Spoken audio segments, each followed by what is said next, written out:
Deep beneath the Earth's surface where sunlight never reaches, Samuel and Kosi worked tirelessly alongside dozens of other miners. The air was thick with dust, and the walls of the mine glistened faintly from moisture seeping through cracks in the rock. Every day, Samuel descended into this dark world, knowing full well the dangers that lurked around every corner. Yet it wasn't just the physical risks that weighed heavily on him. It was the constant reminder of how little his hard work mattered to those above ground. Samuel had been working in the mines for nearly 2 decades. He knew every sound the rocks made before they shifted, every creak of the wooden beams holding up the tunnels, and every shadow cast by flickering headlamps. His hands were calloused, his back often ached, and his clothes smelled permanently of sweat and dirt. But despite all this, he took pride in what he did. Mining wasn't just a job for Samuel. It was a craft. He could spot weak spots in the tunnel walls faster than anyone else, and his instincts had saved lives more times than he could count. Still, none of that seemed to matter to the people who ran the mine. Mr. Hendricks, the site manager, was a tall man with sharp features and an even sharper tongue. He barked orders like a drill sergeant and rarely bothered learning the names of the workers unless they messed up.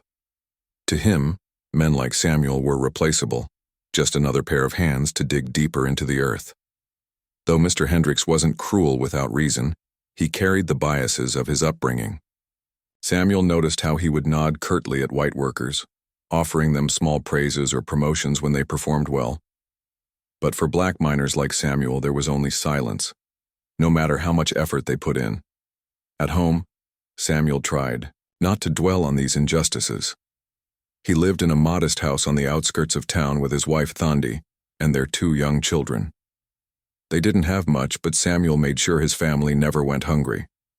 Thandi often told him stories about her dreams for their future, a bigger house, better schools for the kids, maybe even a small business someday. Samuel shared those dreams, though deep down he wondered if they'd ever come true. The mine paid just enough to survive, not thrive, and climbing the ladder here felt impossible for someone like him. Still, Samuel refused to give up. Each morning, as he strapped on his helmet and grabbed his pickaxe, he reminded himself why he kept going. It wasn't just for money. It was for his family, for his dignity, and for the hope that one day things might change. Little did he know, fate had something extraordinary planned. Deep within the bowels of the earth where danger always lingered, Samuel's life was about to take a turn he could never have imagined. All it would take was one moment of chaos, and one decision that would define everything. For now, though, Samuel focused on the task ahead. The mine was quiet today, almost eerily so. As he walked through the narrow tunnels, his boots crunching against loose gravel, he couldn't shake the feeling that something was off. The usual hum of machinery echoed faintly in the distance, but there was an unusual stillness in the air. Samuel paused for a moment, glancing at the jagged ceiling above him. He shook his head, dismissing the thought. Just your imagination, he muttered to himself. But as the hours ticked by, that uneasy feeling grew stronger, gnawing at the edges of his mind. Unbeknownst to him, the calm before the storm was about to break, and when it did, nothing would ever be the same again. The uneasy feeling that had been nagging at Samuel all morning finally exploded into chaos. It started with a low rumble, almost like distant thunder, but it didn't fade. It grew louder, angrier, and closer. The ground beneath Samuel's feet trembled violently, sending rocks tumbling from the ceiling. Shouts of panic erupted as miners scrambled for cover, their headlamps casting frantic beams of light across the narrow tunnels. "Collapse!" someone screamed, and the word sent shivers down everyone's spines. Samuel dropped to his knees, instinctively shielding his head with his arms as debris rained down around him. Dust filled the air, choking and blinding. For a few moments, all he could hear was the deafening roar of collapsing rock and the terrified cries of his co-workers. When the shaking finally stopped, Samuel slowly opened his eyes. His ears rang from the noise and his chest tightened as he inhaled the thick cloud of dust. He coughed violently, trying to clear his lungs. Through the haze, he saw other miners stumbling to their feet, some clutching injuries, others calling out for help. The once familiar tunnel was now unrecognizable, a jagged mess of rubble and twisted metal supports. Samuel's heart raced as he realized the gravity of the situation. They were trapped, buried deep underground with no way out. Panic threatened to overwhelm him, but years of working in the mine had taught him how to stay calm under pressure. He focused on his breathing, forcing himself to think clearly. "We'll get through this," he muttered aloud, partly to reassure himself and partly to steady the frightened workers nearby. As the dust began to settle, Samuel grabbed his helmet lamp and scanned the area. That's when he spotted Mr. Hendricks, lying motionless near a pile of fallen rocks. The sight hit him like a punch to the gut.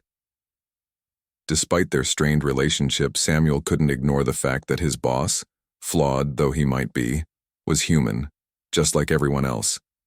Without hesitation, he rushed over, dodging loose stones and splintered wood along the way. Mr. Hendricks was pinned beneath a massive beam, his face pale and streaked with dirt. Blood trickled from a cut on his forehead, and his breathing was shallow. Samuel knelt beside him, checking for signs of life. "Mr. Hendricks," he called urgently, tapping the man's cheek lightly. There was no response. Samuel's stomach churned. If they didn't act quickly, Mr. Hendricks wouldn't make it. Looking around, Samuel assessed the damage. The beam trapping Mr. Hendricks was far too heavy to lift alone, but there were smaller rocks piled on top of it that could be moved. Summoning every ounce of strength, Samuel began digging furiously. His hands ached as they scraped against sharp edges and sweat dripped into his eyes, but he didn't stop. Other miners joined in, inspired by his determination. Together they worked tirelessly, passing rocks hand to hand until the beam shifted slightly. Finally, after what felt like hours, they managed to free Mr. Hendricks. Samuel carefully dragged him away from the unstable area, laying him down on a relatively flat patch of ground. Another miner, who had basic first aid training, hurried over to tend to the unconscious man. Meanwhile, Samuel collapsed onto his knees, exhausted but relieved. His body screamed in protest and fresh cuts bled freely, but none of that mattered. What mattered was that Mr. Hendricks was alive, for now. The rescue wasn't over yet. Oxygen was running low, and the threat of another collapse loomed large. But for the first time since the disaster began, Samuel allowed himself a small glimmer of hope. He glanced at Mr. Hendricks's battered face and whispered, "You're not dying today." Then, rising to his feet, he turned back to the group of frightened miners. "We need to keep moving," he said firmly. "If we work together, we can survive this." Though fear still lingered in the air, Samuel's words brought a renewed sense of purpose. One by one, the miners rallied behind him, ready to follow his lead. Little did they know, this moment would become the turning point, not just for their survival, but for Samuel's place in the world above. With Mr. Hendricks safely moved away from the unstable rubble, Samuel turned his attention to the next challenge, keeping everyone alive until help arrived. The air was thick with dust, making it hard to breathe, and the oppressive darkness seemed to press in on them from all sides. Samuel's mind raced as he tried to calculate how long they could survive in these conditions. He knew that panic would only make things worse, so he forced himself to stay calm and think clearly. "Listen up." Samuel's voice cut through the murmurs of fear among the trapped miners. His tone was firm but steady, carrying an authority that surprised even him. "We can't afford to waste energy or oxygen. Stay low to conserve air, and don't move unless absolutely necessary." He pointed to a few men who weren't injured. "You three, help me check for any weak spots in the tunnel walls. If we find another collapse coming, we need to know." The men nodded, their faces pale but resolute. As they began inspecting the area, Samuel noticed one of the younger miners trembling uncontrollably. The boy couldn't have been more than 20, his wide eyes darting around like a cornered animal. Samuel approached him gently, placing a reassuring hand on his shoulder. "Hey," he said softly, "we're getting out of here. You hear me? Just focus on your breathing and stay close to the group." The young man swallowed hard but managed a shaky nod. Seeing this small act of courage gave Samuel hope. These men were scared, yes, but they were also survivors. And if anyone could lead them through this nightmare, it was Samuel. As the hours dragged on, the group worked together to stabilize their makeshift shelter. They used pieces of broken timber to prop up sections of the ceiling that looked unstable. Samuel kept a close eye on Mr. Hendricks, who remained unconscious but showed faint signs of improvement. Occasionally he'd stir or groan, giving Samuel a glimmer of reassurance that he was still holding on. Despite the grim situation, moments of humanity shone through. One miner shared a canteen of water, passing it carefully among the group. Another cracked a nervous joke about how they'd better get hazard pay for this, drawing strained laughter from the others. Even in the depths of despair, people found ways to connect, to remind themselves that they were not alone. Finally, after what felt like an eternity, the distant sound of drilling reached their ears. At first it was faint, almost imperceptible, over the ringing in their ears. But as it grew louder, cheers erupted from the group. Help was coming. Samuel raised his hand to quiet them, knowing noise could trigger another collapse. "Stay calm," he urged. "They'll find us faster, if we don't cause more damage." Using his helmet lamp, Samuel signaled toward the direction of the sound, creating flashes of light against the rubble. The rescuers responded by tapping back, a rhythmic pattern that sent waves of relief crashing over the trapped miners. It wouldn't be long now. When the rescue team finally broke through, the sight of daylight streaming into the dark tunnel brought tears to Samuel's eyes. Rescuers quickly assessed the situation, prioritizing those most severely injured. Mr. Hendricks was carefully loaded onto a stretcher, his face ghostly pale but alive. Before being carried out, Samuel leaned down and whispered, "You'll be okay, sir. We made it." Exhausted and battered, Samuel emerged last from the mine, greeted by the blinding sunlight and the cheers of waiting families. Reporters swarmed the scene, cameras flashing as survivors recounted their harrowing ordeal. When asked who had led the efforts underground, several miners immediately pointed to Samuel.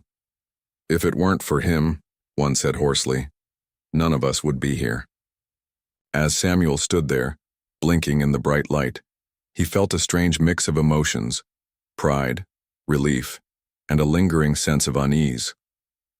He had saved lives today, including his boss's, but he wondered if anything would truly change once the media circus packed up and left. Would his actions matter beyond this moment? Or would life return to the way it always was, with men like him overlooked and undervalued? For now, though, Samuel allowed himself a brief smile. Against all odds, they had survived. And deep down, he couldn't shake the feeling that this was only the beginning of something much bigger. In the days following the collapse, life at the mine slowly returned to its usual rhythm, or so it seemed on the surface. The rescue operation had been a success, and all the trapped miners were safe, though some bore scars that would take time to heal. Samuel, too, carried wounds, both visible and invisible. His hands were bandaged from digging through jagged rocks, and his body ached with every movement, but it was the emotional toll that weighed heaviest on him. Despite being hailed as a hero by his co-workers, Samuel couldn't shake the feeling of emptiness when it came to how management viewed his actions. Mr. Hendricks, who had spent several days recovering in the hospital, returned to work looking pale but determined.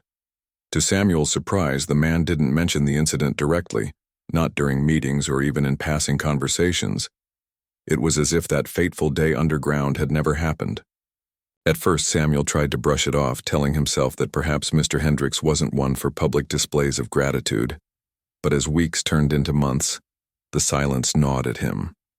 Had risking his life meant nothing to the man whose life he had saved? Yet subtle changes began to emerge in Mr. Hendricks's behavior, changes that confused Samuel more than they reassured him. For instance, Samuel noticed that his boss no longer assigned him the most dangerous tasks. Instead, he gave him lighter duties, ones that required skill rather than brute force. When asked why, Mr. Hendricks simply replied, "You've earned a break." The comment left Samuel uneasy. It felt almost like pity rather than respect. Then, there were the nods. Small, almost imperceptible gestures, but enough to catch Samuel's attention. During safety briefings or equipment inspections, Mr. Hendricks would glance at Samuel and give a curt nod, a silent acknowledgement that hadn't existed before. Once, after Samuel suggested reinforcing a particularly weak section of the tunnel, Mr. Hendricks paused mid-conversation, looked at him thoughtfully, and said, "Good call." Those two words might have gone unnoticed by others, but to Samuel they carried weight. Rumors began circulating among the miners about other shifts in policy. New safety protocols were introduced, requiring regular checks on support beams and limits on how long workers could remain underground without breaks. Some speculated that these changes were Mr. Hendricks's doing, prompted by the collapse. Others dismissed the idea, claiming it was just standard procedure being updated. Either way, Samuel couldn't help but wonder if his actions had planted a seed of change in his boss's mind. At home, Thandi noticed her husband's restlessness. "What's bothering you?" she asked one evening as they sat together under the dim light of their kitchen bulb. Samuel hesitated before answering. How could he explain the mix of frustration and hope swirling inside him? Finally, he sighed and said, "I don't know if what I did mattered. They act like everything's fine, but nothing's really changed." Thandi placed a comforting hand on his arm. "Maybe it doesn't feel like much now," she said softly, "but sometimes change starts small. You saved a man's life, Samuel. That has to count for something." Her words stayed with him, lingering in his thoughts as he returned to work the next morning. As he walked through the tunnels, inspecting newly installed supports, Samuel realized something. While Mr. Hendricks hadn't said thank you outright, his actions, or lack thereof, spoke volumes. Perhaps the man was still grappling with his own feelings about the collapse. Or maybe, just maybe, he was trying to make amends in his own quiet way. Samuel decided to focus on what he could control. If Mr. Hendricks was willing to listen, even indirectly, then Samuel would use that opportunity to push for more improvements. He started speaking up more during meetings, offering suggestions not just for safety but also for fairness in assignments and promotions. To his surprise, some of his ideas were actually implemented. It wasn't perfect, and it certainly wasn't fast enough for Samuel's liking. But as he stood in the mine one afternoon, watching sunlight filter faintly through the entrance, he allowed himself a small sense of hope. Maybe this was how progress worked, not in grand gestures, but in tiny, incremental steps. And if anyone could keep moving forward, it was Samuel Nkosi. Months had passed since the collapse, and Samuel's life continued to shift in ways he hadn't anticipated. His newfound confidence in speaking up during meetings hadn't gone unnoticed, and his co-workers began looking to him as a leader, not just because of his bravery underground, but because of the quiet determination he showed every day above ground. Still, Samuel couldn't shake the feeling that his efforts were being met with resistance from certain quarters. Some supervisors resented his growing influence, while others dismissed his ideas simply because of who he was. One crisp morning, as Samuel prepared for another long shift, Mr. Hendricks called him into his office, a rare summons that sent whispers rippling through the mine. Samuel entered cautiously, unsure of what to expect. The room was dimly lit, with stacks of paperwork covering the desk and a map of the mine pinned to the wall. Mr. Hendricks sat behind the desk, his expression unreadable. "Take a seat," Mr. Hendricks said, gesturing toward the chair across from him. Samuel hesitated before sitting down, his heart pounding. This wasn't like the man he'd known for years. There was no sharp edge to his tone, no dismissive glance. Instead, there was something almost hesitant in his demeanor. "I've been thinking," Mr. Hendricks began, leaning back in his chair, "about everything you've done, not just during the collapse, but since then. You've proven yourself time and again, not just as a miner, but as someone who knows how to lead." Samuel blinked, caught off guard. He opened his mouth to respond, but no words came out. Mr. Hendricks pressed on. "I'm offering you the position of foreman. It's not an easy job, and it comes with its own set of challenges, but I believe you're the right man for it." For a moment, Samuel felt as though the floor had dropped out from beneath him. A foreman? Him?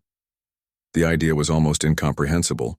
Foremen were typically white men, chosen not just for their skills but for their place within the rigid hierarchy of the mine. Promoting a black worker to such a role would be unprecedented and undoubtedly controversial.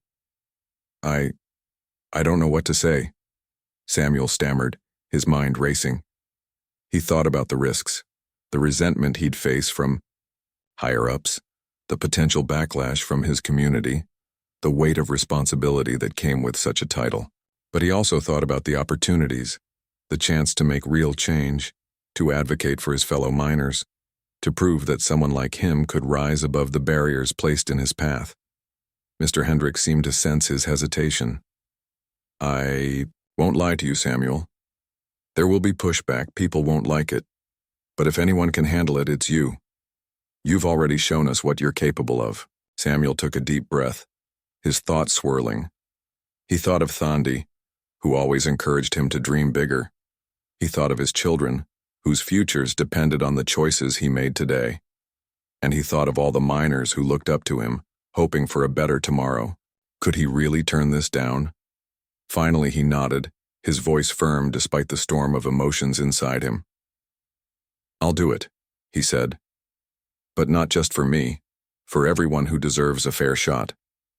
Mr. Hendricks gave a small, approving nod. Good. We'll announce it at the end of the week. As Samuel left the office, his legs felt unsteady, as though they belonged to someone else. Word of the promotion spread quickly, and by the time he reached the locker room, several miners were waiting to congratulate him. Their smiles were genuine, their pride evident. But outside the mine gates, Samuel noticed the stares, some curious, some hostile. He knew the road ahead wouldn't be easy. That night, as he sat with Thandi under the stars, he shared his fears. What if I fail? He asked quietly. What if I can't live up to what everyone expects? Thandi smiled, her eyes soft but unwavering. You've never let fear stop you before, she said. And you won't start now. Just remember why you're doing this. For your family, for your coworkers, for the future. That's enough to carry you through. Samuel nodded, letting her words sink in. For the first time in weeks, he allowed himself to feel a flicker of excitement. This was more than just a job. It was a chance to rewrite the rules, to show the world that courage and integrity could break even the strongest chains. And as daunting as the journey ahead might be, Samuel knew one thing for certain. He was ready.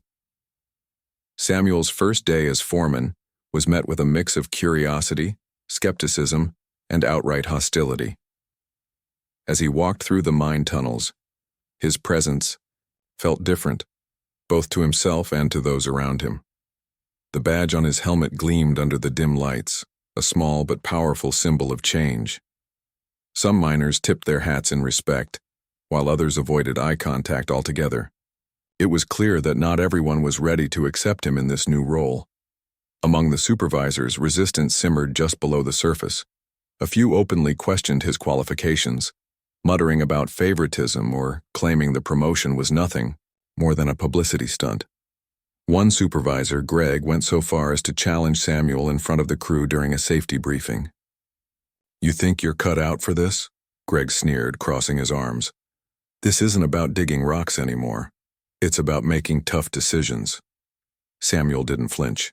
He stared back at Greg, his voice calm but firm. I've been making tough decisions my whole life, he replied. And if you've got something to say it to my face, not behind my back. The room fell silent, and though Greg scowled, he didn't push further. From that moment on, Samuel earned a grudging respect from some and hardened opposition from others. Despite the tension, Samuel threw himself into the work. His first priority was improving safety conditions. Drawing on his years of experience, underground he identified weak points in the tunnels and pushed for immediate repairs. When resources were denied, he argued relentlessly until they were approved. Under his watch, outdated equipment was replaced, and stricter protocols were enforced. These changes weren't always welcomed by higher-ups eager to cut costs, but Samuel refused to compromise when lives were at stake. He also made a point to mentor younger miners, especially those who reminded him of his younger self, hardworking and full of potential, but held back by circumstances beyond their control. During breaks, he'd sit with them, sharing stories and offering advice. Don't let anyone tell you what you can't achieve, he'd say. If I can get here, so can you. Slowly but surely, Samuel began to win people over. His fairness stood out.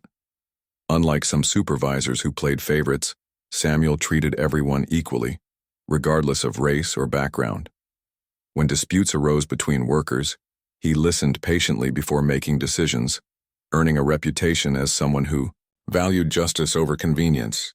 Even some of his critics started coming around, admitting quietly that he was doing a better job than many had expected. At home, however, the stress began to show.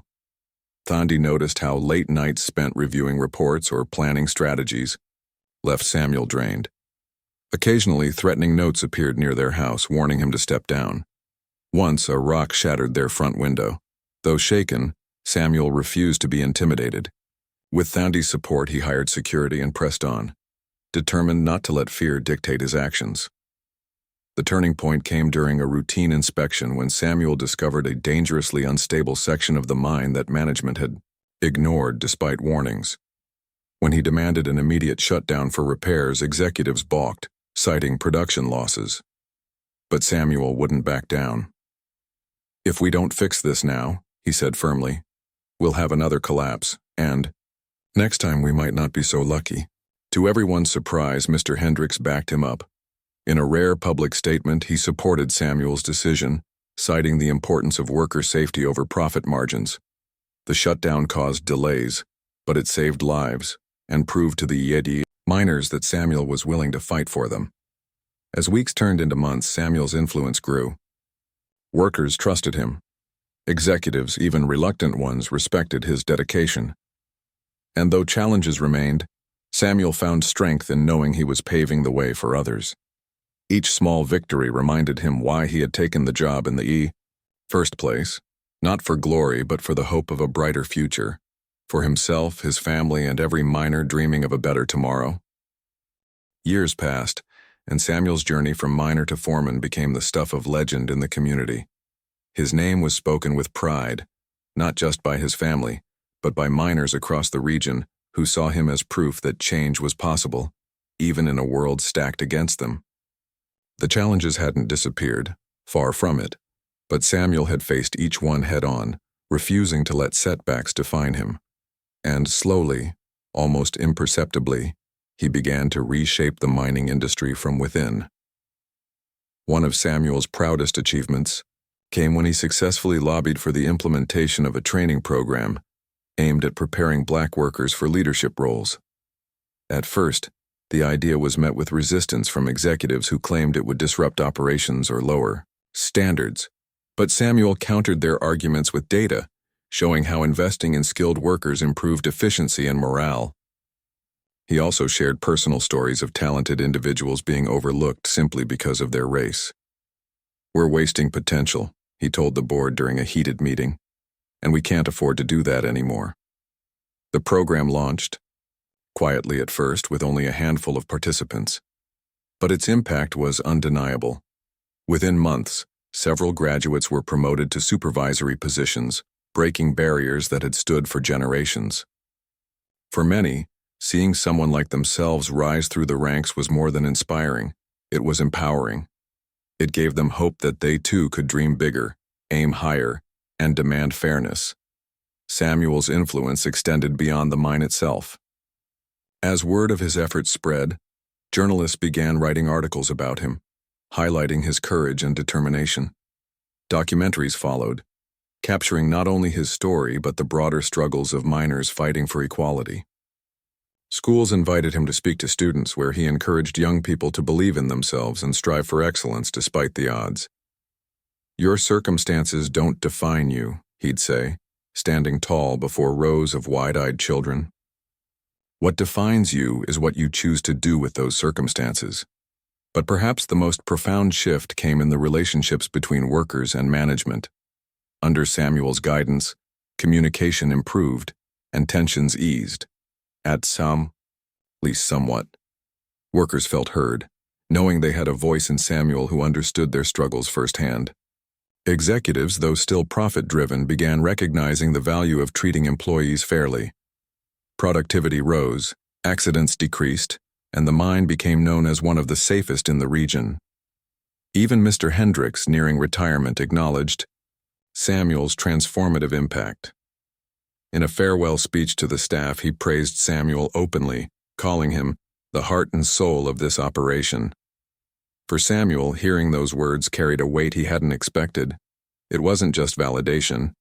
It was closure, a recognition that the man he once saved had finally seen him for who he truly was, a leader, a fighter, and a force for good.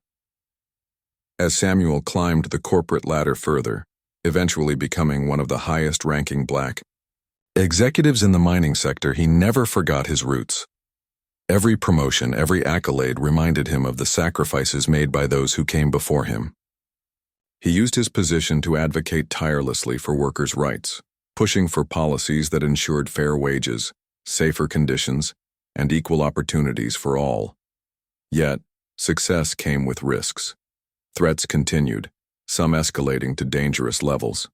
Once his car was vandalized outside the mine gates. Another time, an anonymous caller warned him to stop meddling in matters that didn't concern him. But Samuel refused to live in fear. With Thandi's unwavering support and increased security measures, he pressed forward, driven by the belief that his work mattered more than any danger. Late one evening, as Samuel stood on a hill overlooking the sprawling mine, he reflected on how far he'd come. The lights below twinkled like stars, casting long shadows across the landscape. Behind him, the sound of laughter drifted from a nearby gathering of miners celebrating another successful safety milestone. Samuel smiled faintly, feeling a deep sense of fulfillment. He knew the fight wasn't over. The road ahead would always have obstacles. But looking out at the mine, now a place of progress rather than oppression, Samuel allowed himself a moment of quiet pride. Against all odds, he had risen, survived, and thrived. And in doing so, he had shown countless others that no barrier was insurmountable, not if you had the courage to break through. Years later, Samuel Nkosi stood as a towering figure in the mining industry, a symbol of resilience, determination, and progress. His journey from the depths of the earth to the highest levels of leadership had not only transformed his own life but also inspired an entire generation. Now retired from active duty, he dedicated his days to mentoring young miners, advocating for workers' rights, and speaking at conferences about equality and perseverance. The once unthinkable idea of a black man rising to such prominence in the mining world was now a reality that others could aspire to. Samuel's legacy extended far beyond the mines. Schools in his hometown began naming scholarships after him, offering financial aid to students pursuing careers in engineering, geology, and labor advocacy. Community centers hosted workshops based on his principles of leadership and fairness, teaching both young and old how to navigate challenges with grace and courage. Even politicians cited his story when drafting new labor laws aimed at protecting vulnerable workers across industries. Samuel had become more than a man. He was a movement. Despite all the accolades, Samuel remained humble. He often returned to the mine where it all began, walking through its familiar tunnels with a sense of nostalgia. The air still carried the same metallic tang, and the walls echoed with memories of long hours spent digging, dreaming, and surviving. To him, this place wasn't just a workplace. It was a reminder of where he came from and how much had changed because of what happened here. On one such visit, Samuel found himself standing beside a group of apprentice miners. They were fresh-faced and eager, their eyes wide with curiosity as they listened to an instructor explain safety protocols. One young man approached Samuel shyly, recognizing him instantly. "Are you really Samuel Nkosi?" the boy asked, his voice trembling with awe. Samuel chuckled softly. "I am," he replied, crouching down to meet the boy's gaze. "And who are you?" "Thabo," the boy said, puffing out his chest slightly. "I want to be like you someday." Samuel smiled, warmly placing a hand on Thabo's shoulder. "You can be," he said firmly. "But remember, it's not about titles or promotions, it's about doing what's right, even when no one is watching." The boy nodded earnestly, clutching his helmet tighter as if holding on to Samuel's words. For Samuel, moments like these made everything worth it. Seeing the spark of hope in young eyes reminded him why he'd fought so hard, to create a future where dreams weren't crushed by prejudice or fear. Back home, Thandi watched proudly as Samuel pored over blueprints and reports even in retirement. She teased him gently, saying he worked harder now than ever before. But deep down she understood. This was who Samuel was, a man driven by purpose, always seeking ways to give back. Together, they reflected on their journey, the struggles, the victories, and the love that had kept them grounded through it all. One evening, as they sat together under the stars, Samuel turned to Thandi with a thoughtful expression. "Do you think we did enough?" he asked quietly. Thandi reached for his hand, squeezing it gently. "Enough? My love, you've done more than most people could ever dream of. You didn't just change your life, you changed the lives of everyone around you." Her words brought tears to his eyes, though he quickly blinked them away. He knew she was right. Change wasn't measured in grand gestures, but in the countless small acts of courage that rippled outward, touching lives in ways he might never fully understand. As the years rolled on, Samuel's story continued to inspire. Books were written, documentaries filmed, and monuments erected in his honor. Yet none of these tributes mattered as much to him as the knowledge that he had made a difference. When he finally passed away at the age of 82, surrounded by his family and loved ones, the entire community mourned. Flags flew at half-mast, and miners across the country paused their work for a moment of silence. But Samuel's spirit lived on, in the laughter of children attending schools funded by his foundation, in the confident strides of young leaders emerging from training programs he championed, and in the safer, fairer workplaces he helped build. His life served as a beacon of hope, proving that even in the darkest depths, light could shine through, and that one person's courage could ignite a flame bright enough to illuminate the path for generations to come.